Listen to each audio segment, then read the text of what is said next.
Okay, so may nag-request kasi sa akin na ano, paano daw mag-ML. So, sabi ko, sige, since magla-lie low na rin naman ako, why not kumuha na lang ako ng video kung paano nga mag-ML.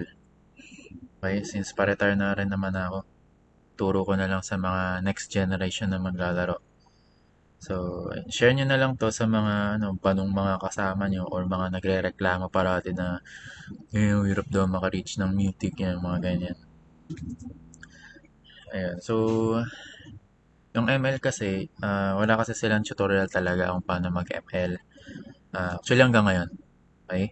If meron man, mga small content creators lang na nahanap ko, tas ang hirap pa nila hanapin. So ito, ginawa ko na to. Ayan, based sa experience ko at saka sa mga content creators. Nakalimutan ko na. Kasi yun, kung sino-sino sila. Ayan. So, ayun. Forward. Solo player lang ako. Highest na na-reach ko was 32 stars nung matagal na. Parang I think 1.5 month ko siya ginawa kasi parang working na ata ako nun. Usually, epic to mythic, naglalaro na lang yan. Nung natuto na ako mag-ML, naglalaro na lang yan around, um, tag ito, ah, 70 to 80% win rate every rank game. So I think pwede na yun. Pwede na sa solo player.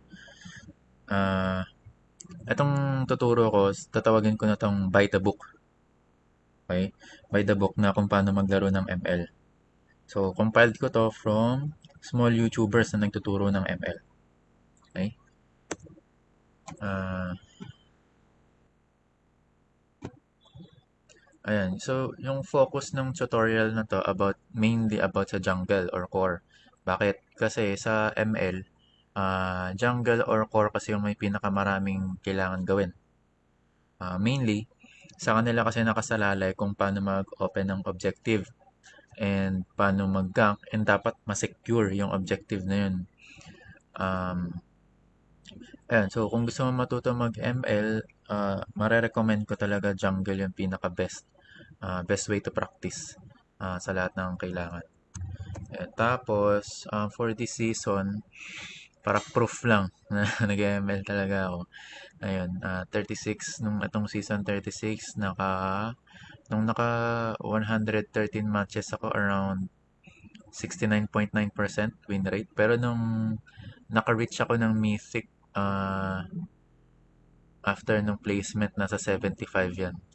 Ayun, medyo nangapa kasi ulit ako kasi hindi na talaga ako nag-ML. Ayun, pero, yan. Yun, ng ano ko, credentials. Okay. Guarantee ko magagaranti ko sa inyo pagka natutunan nyo to, at least maka-reach kayo ng Mythic. Pero sa tingin ko, may struggle pa. Okay? Kasi, ito, by the book ito yung standard. Standard. Pero kung gusto nyo maka-reach ng lagpas, ng Mythic ng smooth lang, dapat alam nyo when to not follow yung by the book. Pero mahirap kasi ano to more on experience na kasi yun. And judgment na. Okay? So, Legend to Mythic, by the book, okay na yan. Pero ayun nga, may struggle pa yan. Mythic to 25 stars, dapat matuto na kayong mag-adapt na when to not follow yung by the book, when to respond, ganyan. And then, right drafting phase. Kasi dito na nagiging importante kung paano mo masabi kung tama yung pick mo or mali yung pick mo. Pero hindi ko muna siya ituturo, hindi siya covered dito. Sabi nila, draft pick phase is ano?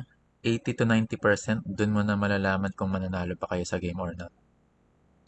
Okay, ayun yung na ano na ang alam ko lang.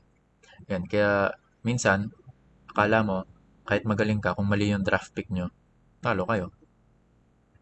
Pero again, hindi siya covered dito. Okay? So, expect ko mahaba tong video na to. So, ano na lang, hati-hatiin nyo na lang. Bahala na kayo. Okay, start na tayo. Ito, pinaka best advice ko agad sa inyo. Okay? fundamental sa ML, yung KDA, specifically yung death. Yung death, automatic yan. May equivalent yan na mistake. At least sa ML. Okay? Kahit ano pang ilaban niya sa akin, i-reason out niya sa akin. Okay, bobo yung kasama, ganyan. Basta automatic may death ka. Automatic yan, may equivalent yan na mistake na meron kang ginawa. Okay? Ibig sabihin, i-recall nyo sa mga games nyo, every time na namamatay kayo, ibig sabihin may mistake kayo na ginawa sa game. Okay? Pwedeng bad positioning, pwedeng masyadong greedy, or basta may mali man kayong ginawa. Ibig sabihin, similarly din nun, sa kalaban, pag may death sila, ibig sabihin may mali din silang ginawa. Okay? Para at least, dun pa lang alam nyo na pag ni-review nyo yung games nyo, or during nasa game kayo, i-analyze nyo na ano ba yung mali kong ginawa, kaya ako namatay. Kasi always yan meron. Okay? Yan. Yan. Kasi dyan lang din kayo mag improve. If alam nyo kung saan kayo nagkamali, ayun. Tapos, kunyari, 0 deaths kayo, dun yung, tapos MVP pa kayo, tapos panalo kayo. Tawag dyan is, perfect gameplay. Yung tipong KDA mo is, let's say, 10 kills, 0 deaths, tapos let's say, 5 assists. MVP, panalo ka pa. Tawag dun is perfect gameplay. Yun yung gusto mong makuha eh. Okay? Ibig sabihin, master mo na yun. Okay. Master mo na yung hero, I mean. Ayun. So, ano ba yung mga deaths na yon? Isa-isay natin. Okay? Siyempre, dapat, yung deaths na yan, hindi yan basta deaths. May mistake kayo na ginawa. Ano-ano yung mga mistake na yun? Ayan. So, marami yan. For sure, hindi yan lahat mababanggit ko dito. As much as na-collect ko lang as I can. Okay? Ayan. So, mistake, ito, number 1, overstaying. Ito yung situation na wala ka nang kailangan gawin, tas ang layo mo pa sa team nyo. Okay? Usually, ito yung mga players na mahilig mag-isa tas wala pa silang vision sa mga kalaban. Okay? Usually, hindi lahat pero napansin ko so far is mga MM ganito. Yung mga hindi marunong mag-MM or nag-aaral pa lang mag-MM and mga split pushers. Bigyan ko kayo example. Let's say ito yung scenario. May vision ka. Siyempre, tank, jungle, mage, fighter nandyan. Okay? And then, natanggal nyo na lahat ng tower. Basically, ito na lang natitira. Andito ka as MM. Hindi mo alam yung kalaban nandito. Sabi mo, nag-aabang ka, baka may ma-assassinate ka. Kasi ano na to let's say, late game na to usually eh. Di mo alam, 3 pala. Sabi mo, uy, eto, patayin mo. Pinatay mo nga, namatay ka rin.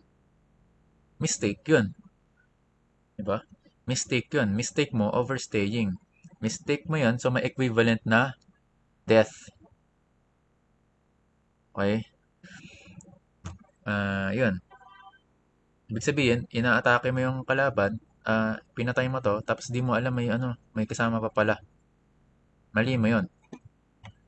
Kahit ano pang sabihin mo, mali mo yun. Ang dapat na ginawa mo, kung kaya mo ito patayin, sige, pero make sure mo dapat meron kang pantakas. Kasi number 1, yung rule dyan, huwag ka mag-engage kung, ano tawag ito? Huwag ka mag-engage basta-basta kung wala kang vision sa kalaban. Walang problema kung eto nasa labas, tapos yung ibang kasama nasa loob ng base. Sure shot yan, may mali ito. Pwede mo patayin. Yung mali na yon, papasok tayo dito. Overextending.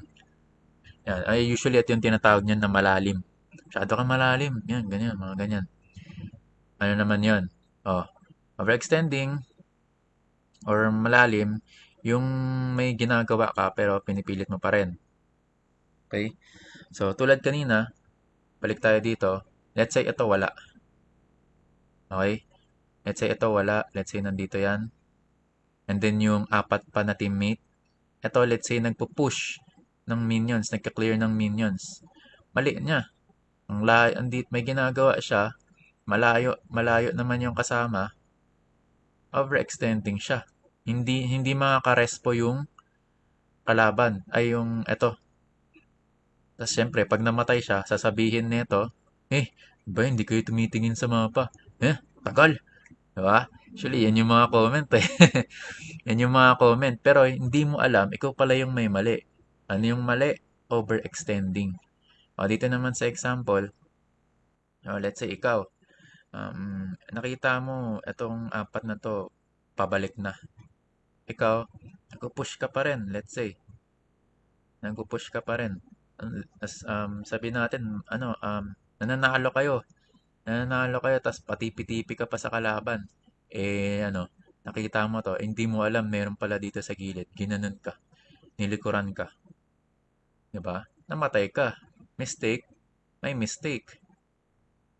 So, tawag doon, overextending. Masyado ka malalim naman.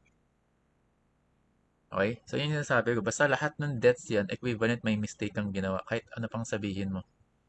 And then, yung iba, kung isa-isain pa natin masyado na matagal. Pero ito, okay? Low HP. Tapos nag engage pa rin. Usually sa core to. Let's say sa turtle. Ayun, sa turtle, may mga situation na yung core is low HP na, pero tinutuloy pa rin yung turtle. Ang nangyayari tuloy, napapatay siya. Okay, tapos hindi niya pa nakuha yung turtle. Okay, ang kailangan gawin dyan, pag low HP, bigay mo na yung turtle, iyahan mo na. Ganun talaga. Never mo isa-sacrifice yung HP mo tapos makuha mo rin yung tapos mamamatay ka lang din naman. Okay?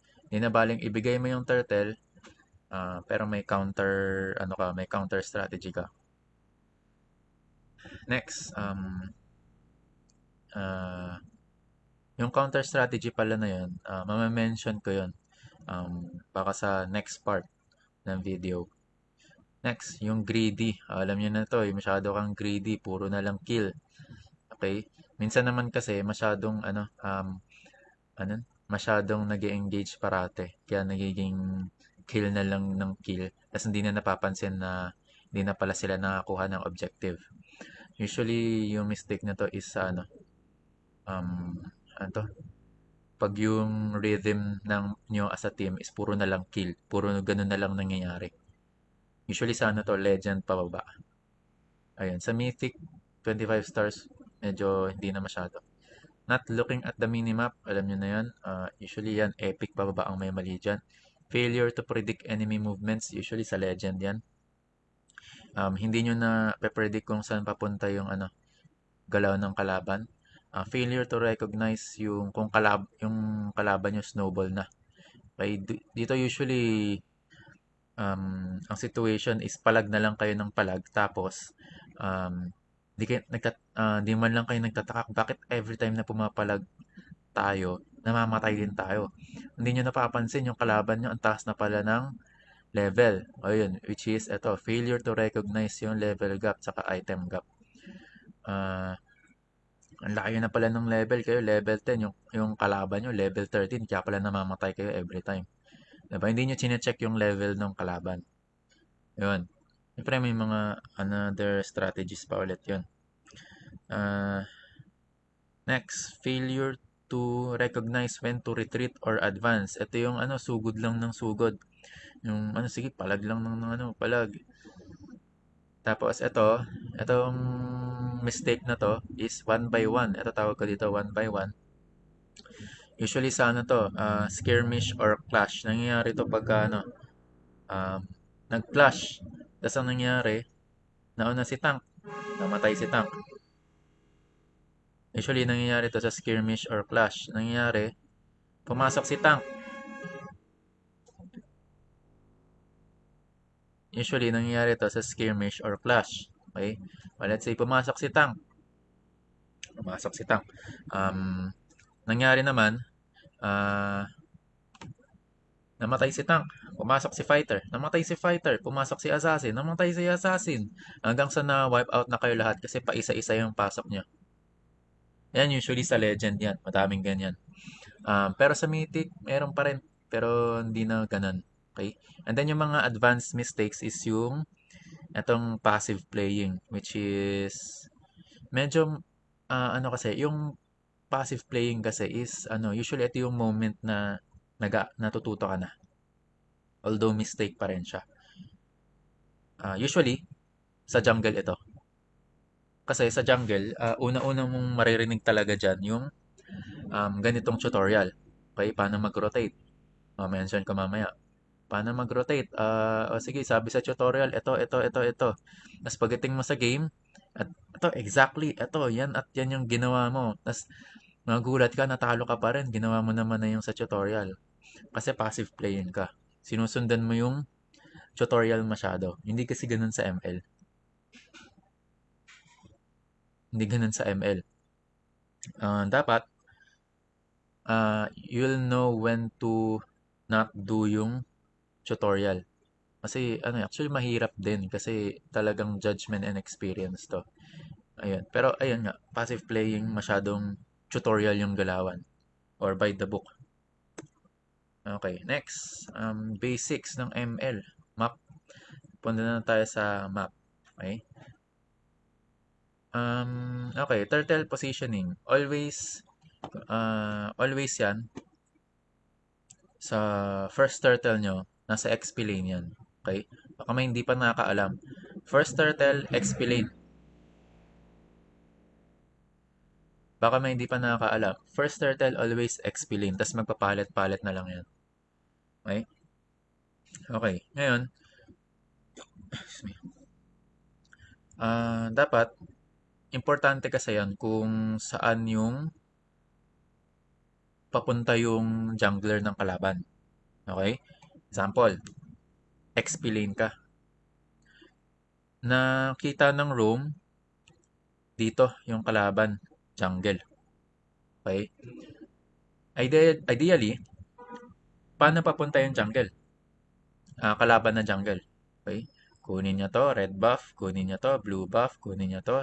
Kunin niya to. Let's say, nakuha niya yung Little Wanderer. Ibig sabihin, ang strategy ng kalaban is from here, pa ganun. Tapos, kukuha siya ng turtle diretso.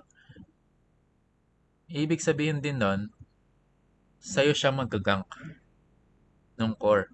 Okay? Based dun sa evidence pa lang na dito siya nag first buff. Kasi pababa, pa ganun yung direction niya. Bali pa right side sa minimap.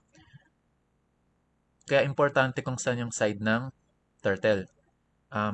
At least ito yung basic ano kasi to parang basic direction kung saan papunta yung jungle. Okay? Ayan. Same yan kahit sa MM. Ano ba ba? Yun lang. Next, ito. Fundamentals, positioning ng minions. Okay? Tandaan nyo na itong battlefield, mirrored yan. Okay? Kung ano yung nanditong side, yun din yung sa ditong side. Okay? Ibig sabihin, pag nag-spawn yung minions, let's say nandito sila, kahit hindi mo nakikita yung, ano tawag dito? Yung minions sa kalaban, pwede mo nang i-expect, same yan. Kung nandito yung minions, expect mo yung kalaban nandito rin. Kung nasa gitna yung minions, expect mo nandito rin. Kung nandito na yung minions, importante yan kasi para ma-strategize na yung magiging next na move nyo. Gamit na gamit yan. Baka lang may hindi pa nakakaalam. Diba? Not unless may outside influence. Let's say, hinarangan ni Grok. Okay? Or may napadaan na kasama nyo, tapos inatake ng minions. Siyempre, may mauusog siya na onte, di ba? Ayan. Next. Okay. Ito, baka may hindi pa rin nakakaalam. Timer. Yung sa gameplay timer, hindi yan display. Okay? Hindi yan display. May use yan. Every 40 seconds ng game timer nyo and 10 seconds ng game timer, nag-i-spawn yung minions. Okay? Example, enemy wipe out. Ubos yung 5. Ito yung situation nyo. Okay? Enemy wipe out. No team turrets. Naubos, let's say. Wala na kayong turrets dito. Minions na vision nyo at the middle part. Let's say, nandito daw yung minions. Itong red na blocks. Okay? Tapos, timer na sa around 35 seconds na ng timer. Sabi nyo, 5-man push, diretso. Wala pa kayo nauubos eh. Tanong, may magre-recall pa ba sa inyo na isa? Yan yung mga judgment nyo usually sa in-game. Okay, yan yung mga judgment nyo usually sa in-game. Sagot, siyempre, huwag na mag-back. Kayong lima na nasa mid, let's say, i-push nyo na diretso. Kasi, enemy wipe out eh. You expect na wala nang may magpupush dito for some reason, di ba? Nakakatakot naman kung like wipe out na tapos for some reason may isang buhay. 6 players. Siyempre, ayun, basta enemy wipeout, dapat wala nang magpo-push. Okay, paano yan? Paano magde-defend? Sino magde-defend? Doon papasok yung timer. 40 seconds, let's say. 40 seconds, iwan nyo na. Kasi pagdating ng 40 seconds, mag spawn. Okay, mag spawn parang ganyan. Okay, haharangan. Haharangan yung minions na papasok. Nabigyan kayo ng time. Let's say, makuha nyo to, makuha nyo to, makuha nyo to. And then hopefully, makuha nyo pa pati yung yung base. At tapos, close ang game. Okay? Yan. Dapat alam nyo yan. Okay, next. Ito. Fundamental sa turret. Sa turret, mid lane turret is the most important. Okay? Tapos, yung 5 minutes, 5 minutes ng game timer, mawawala yung gold shield. Ito, yung mga shield na yan. Bakit? Bakit importante yung mid lane? Kasi, ito, pag nasira, okay, mawala ito, marami kang access. Sige, kasi itong ano na to, square yan eh, di ba? Itong gitna, from this point to this point, yan yung shortest distance. Yung dito, papunta dito, malayo yan. Okay, ibig sabihin, ito yung pinaka-shortest path na pwede nyong daanan. So, ito dapat yung may ano, magandang sirain. At saka, ito hindi pare-parehas. Sa ML ganito kasi. Pag ito nasira nyo, yung ML map kasi, magbibigay sa'yo ng malaking access. Masira nyo to, let's say nawala itong gitna, mangyayari dyan, accessible na tong blue buff ng kalaban. Pwede nyo na yan i-invade. Pag nasira ito, pwede nyo na rin i-invade itong green na jungle. Tapos itatalo nyo na lang sa kabila, red buff. So, crucial to. Crucial na mawala ito. Pag ito nasira, okay, sige, ito, jungle. Sige. May distance pa para makuha mo yung red buff. So, medyo question.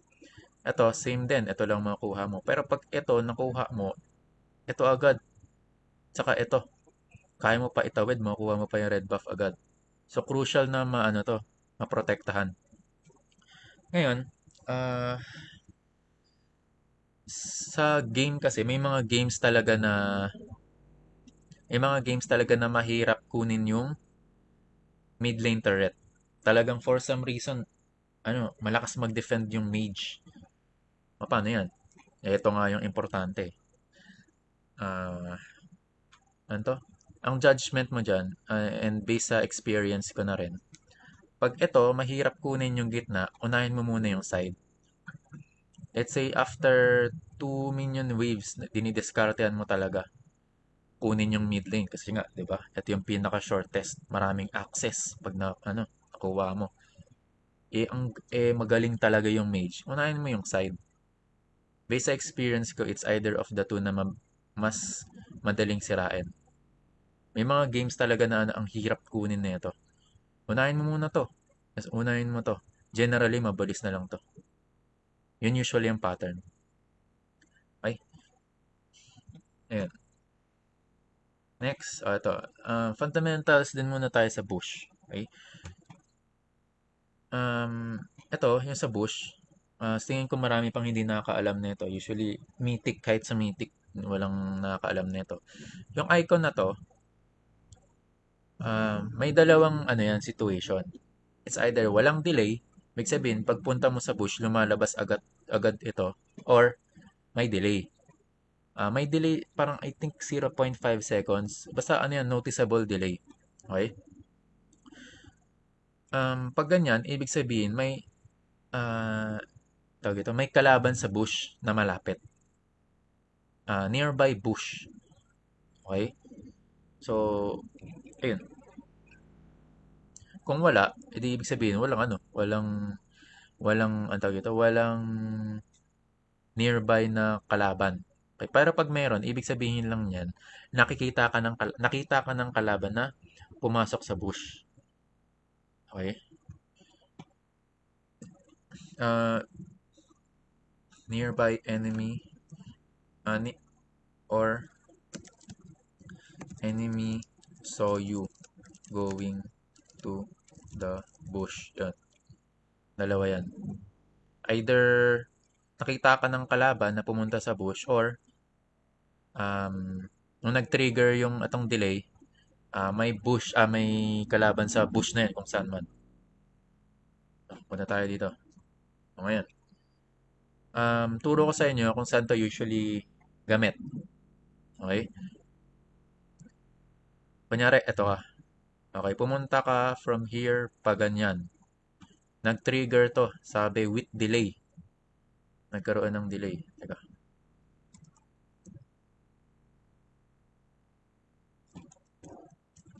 Nagkaroon ng delay.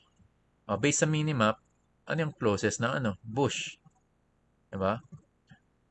May delay eh. Ibig sabihin, possible na nakita ka ng kalaban na dumaan sa bush. Let's say ito yung closest eh. Or somewhere dito.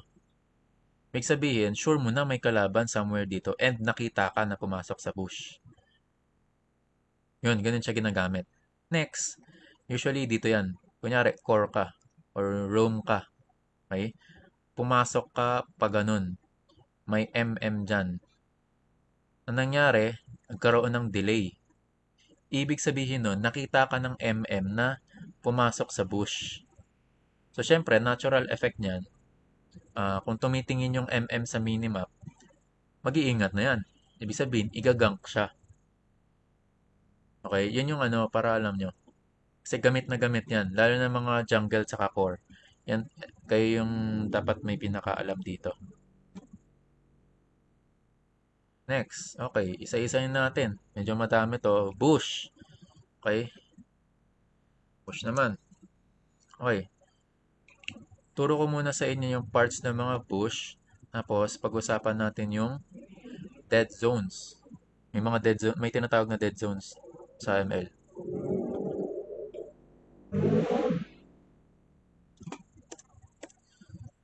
Okay. Ngayon, yung dead zones, minsan sa legend kasi kahit ako ginagawa ko to. Okay? Minsan dumadaan ako sa bush na hindi dapat. Pero kasi alam kong sa legend, kunyari sa legend, alam kong di naman nila alam yan. Pero sa higher rank, hindi pwede. Okay? Yung mga dead zones na yun. Pero sige, unahin muna natin to. Yung, ang tawag ito? Mga bush. Ano ba yun? Isa-isay natin. Sige, start tayo dito. Yung bush na yan, itong dalawa, yan yung bush for gank or pang-initiate. Okay? Ang dalawang yan. Next, ito. Itong bush na to, usually pang vision dito. Kung may tumadaan. Okay? Or pang gank sa dadaan dito. Kasi yung mga bush hindi yan display. Nilagay yan ng developer kasi may use yan. Strategically placed yan. Okay? Ano pa? Ito. Ito. Itong bush na yan, pang vision yan sa mga dadaan dito. Sa mga dadaan dito. Okay?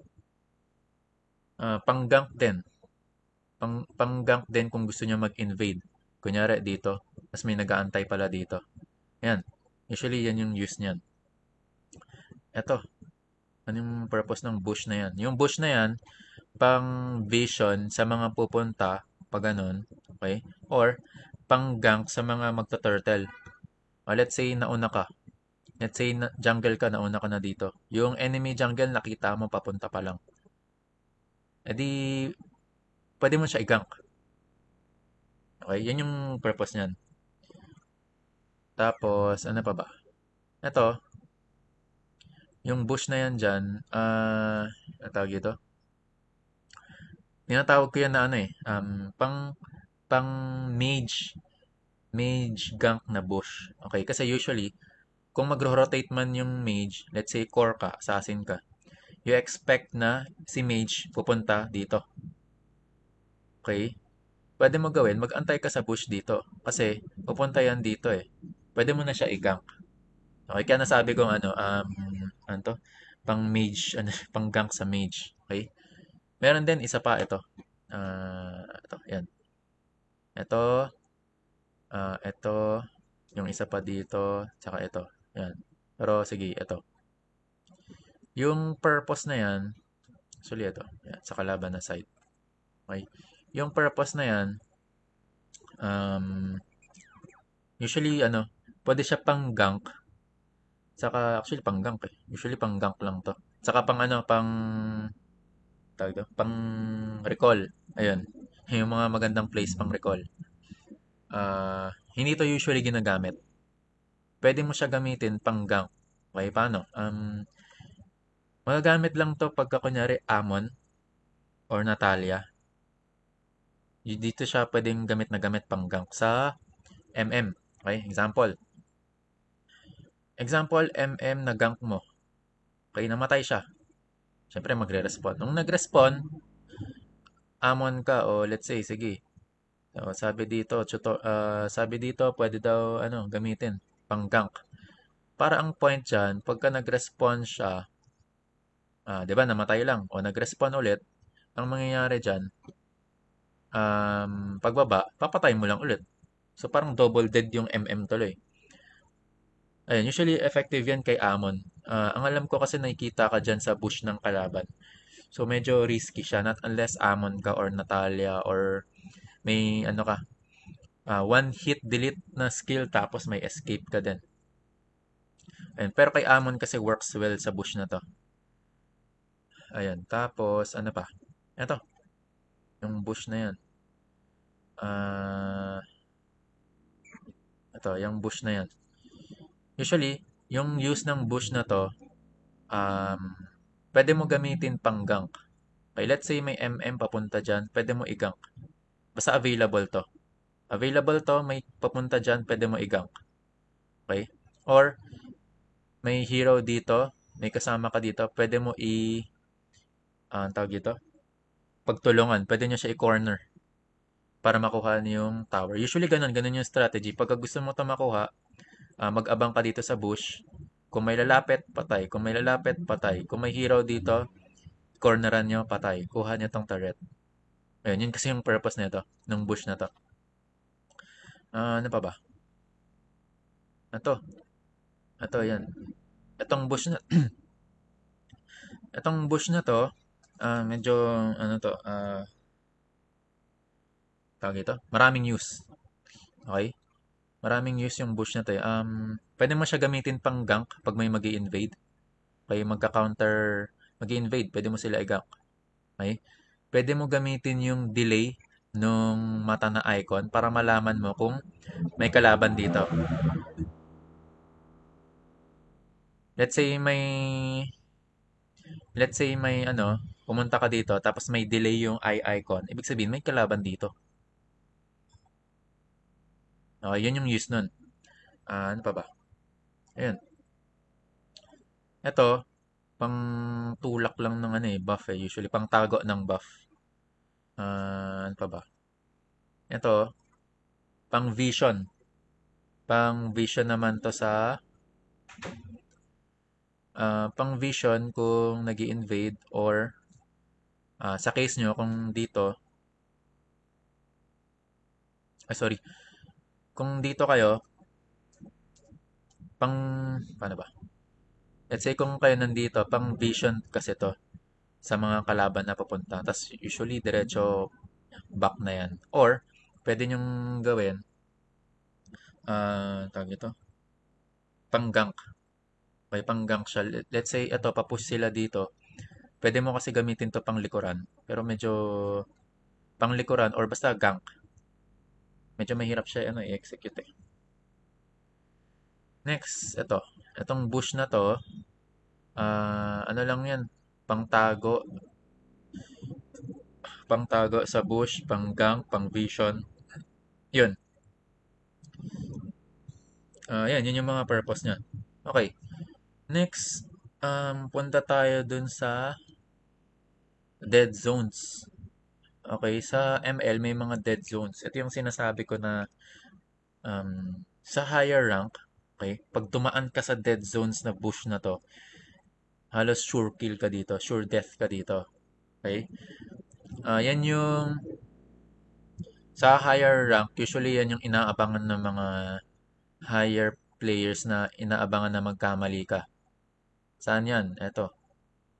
Yan. Ito. Yung bush na yan dyan. Okay? MM ka, pag dumaan ka dyan, sure kill ka. Kasi inaabangan ka ng assassin na dumaan dyan. Okay, usually ano yan, after clear ng minion wave dito inaabangan. Ano pa? Ito, dead. Ibig sabihin, kung MM ka, hindi ka pwede dumaan dito. Okay? Kung kinakailangan dumaan ka pa ganun, talagang minsan walang choice. Lalo na kung wala kang vision kung nasaan yung kalaban. Ano pa? Ito, dead zone yan. Itong pagkalaki na yan. Ito. Kasi ko. Yan, kasama yan. Ito. Yan. Yung red na yan, kasama yung path na yan, dead zone yan. Kasi always yan may nakaabang na ano, player. Usually yan, Veil, Valier, mga mage na nakaabang, Saber. Pag dumaan ka sa path na yan, patay ka. Sa higher mythic talagang nag-aabang sila dyan if gagawin mo yung mistake na yan. Mga dead zones, ano pa? Ito, dead zones yan. Ito. Ah,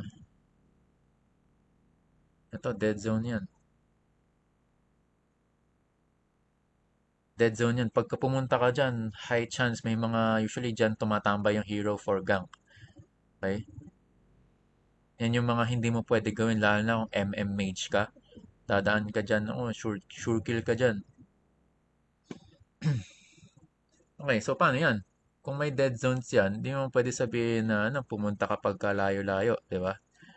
So, ito yung dead zone. Ito yung solution. Number one, check bush. Gamit ka ng skill. Baka may skill ka na ano, pwede mong barilin yung bush pag tumama. Pwede pwede good. Ibig sabihin may kalaban. Okay? Gamitin mo yung tawag dito. Yung mga yung eye icon, pwede rin. Pwede 'yun.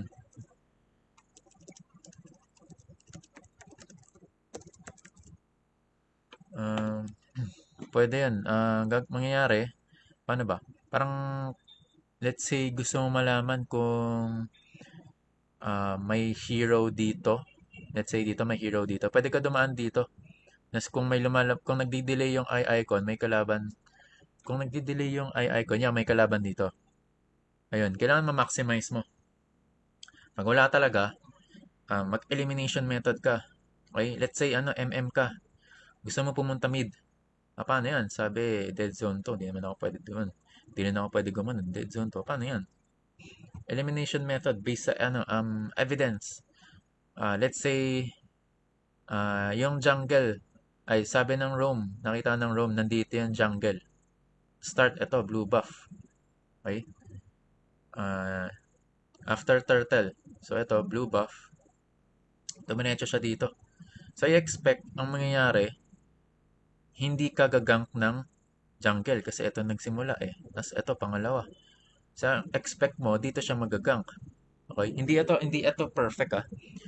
Kasi pwedeng after nito i-gank ka pala.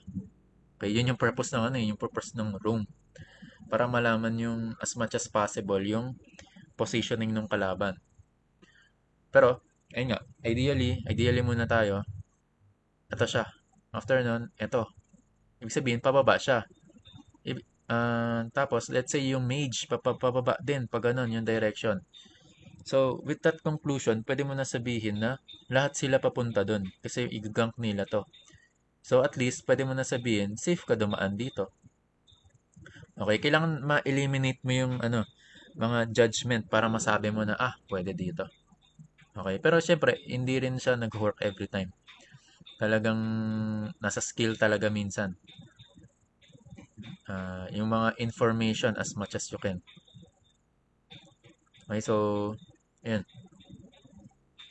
Again, sa lower rank kasi sa Legend, minsan ginagawa ko to, dumadaan ako sa mga dead zones.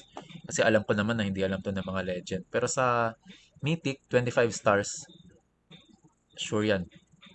Sure yan na pag dumaan ka dyan, dead ka. Next, okay.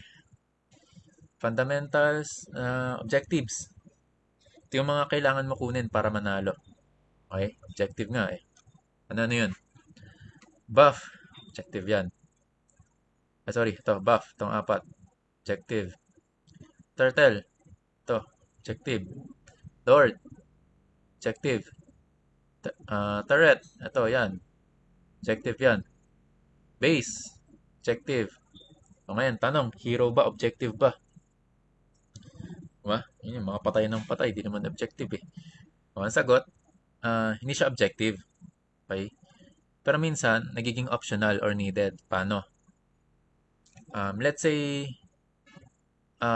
gusto mo i-open to para makuha niyo yung objective na turret na to. May hero. Ibig sabihin, nagiging objective yung yung enemy hero dito. Kasi pag napatay niyo yung hero na nandito, makukuha niyo to. So, nagiging objective tuloy siya. Okay?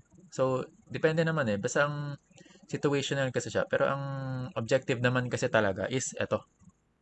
Ito, Little Wanderer pa pala. Di ko nasabi. Objective yan. Crab. Objective yan. Pero ano siya, parang mga minor objective na hanggat kayang kunin, kunin. Okay? Ayan, kaya mapapansin nyo sa professional gameplay, um, walang masyadong kills.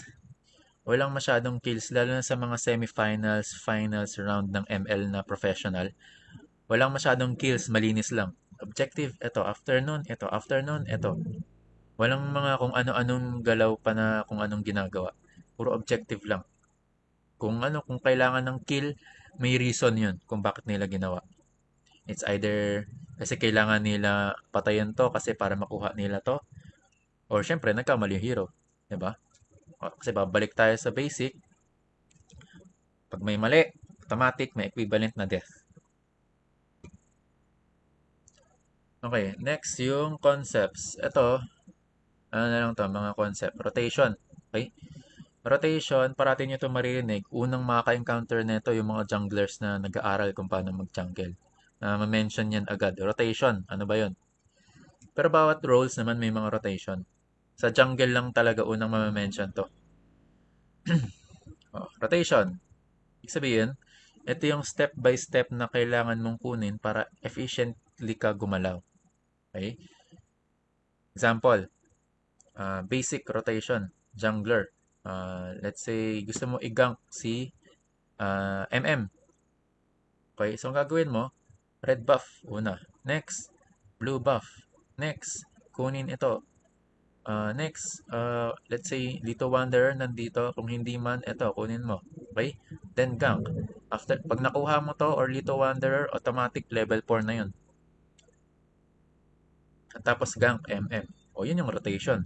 Ito yung step by step kung saan ka pupunta. Okay? Which is, trabaho dapat ng roam para alamin kung saan yung, sa case na to is enemy jungler naman. Trabaho ng enemy roam, alamin yung positioning mo. Ano to? Sorry. Enemy tank roam. Trabaho ng enemy tank roam. Alamin yung positioning mo. Okay? So, ayan. Salitan yan. Kung ano yung trabaho ng team na roam, dapat yun din yung nagawa. Pero, ito yung pinaka natutunan ko. Kasi kung beginner na jungler ka, usually ito yung mali. Mapupunta ka sa passive playing. Kasi, masyado mo sinusundan yung tutorial. Sabi sa tutorial na to, ito yung meta.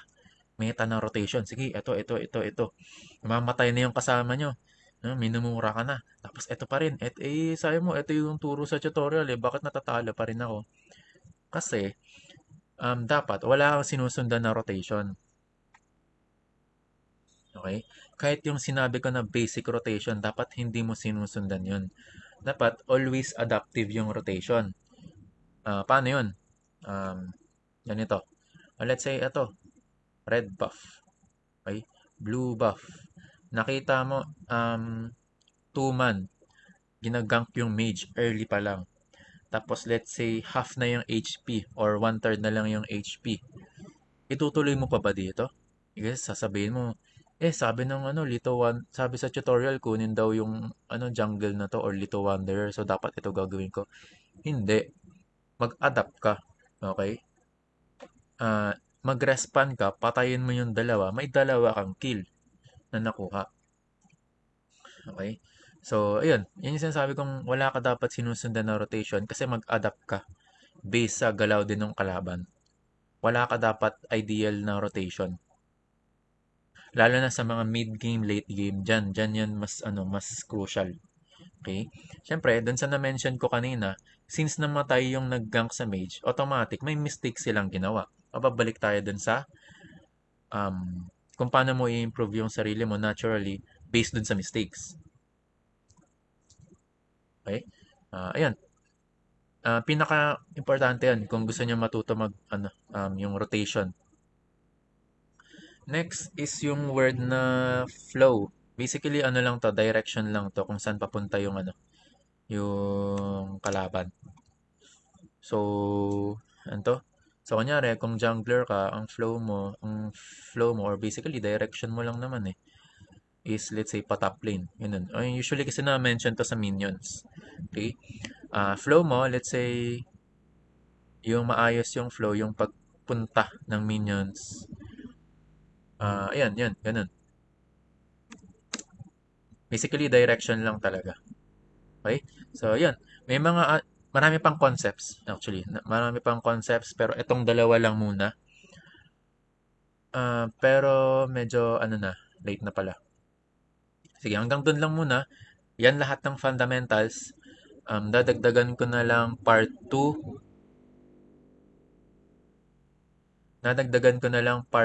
paano mag-ML mismo. Paano ba yung standard procedure? Ano ba yung mga kailangan gawin? Okay?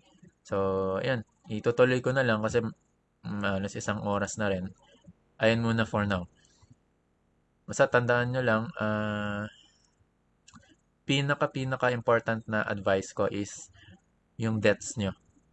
Automatic, pag na may death kayo, may mali kayong ginawa. Kahit ano pang irason nyo sa akin. Automatic, may mali kayong ginawa. O, kayo na bahala mag-alam yun. Mag-alam nun. Most likely, pasok kayo dun sa mga pinagbabanggit ko kanina. Okay? So, yun lang. Part 2. Update ko na lang kayo.